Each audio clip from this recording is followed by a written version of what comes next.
कैसे लोग रहते हैं यार यहाँ पर।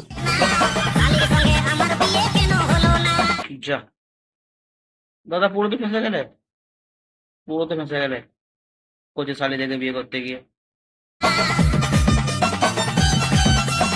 ये फंस गया। समझ रहे हो।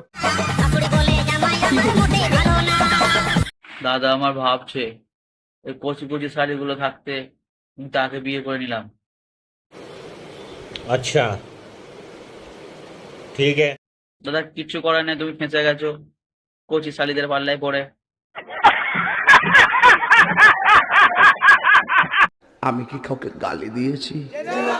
রিলস তো ওরা বানাবেই, তোমাকেও বানাতে হবে। নতুন বিয়ে করছো, শালিদের আবদারটা তো মেটাতে হবে দাদা, এরকম তো বললে হবে না।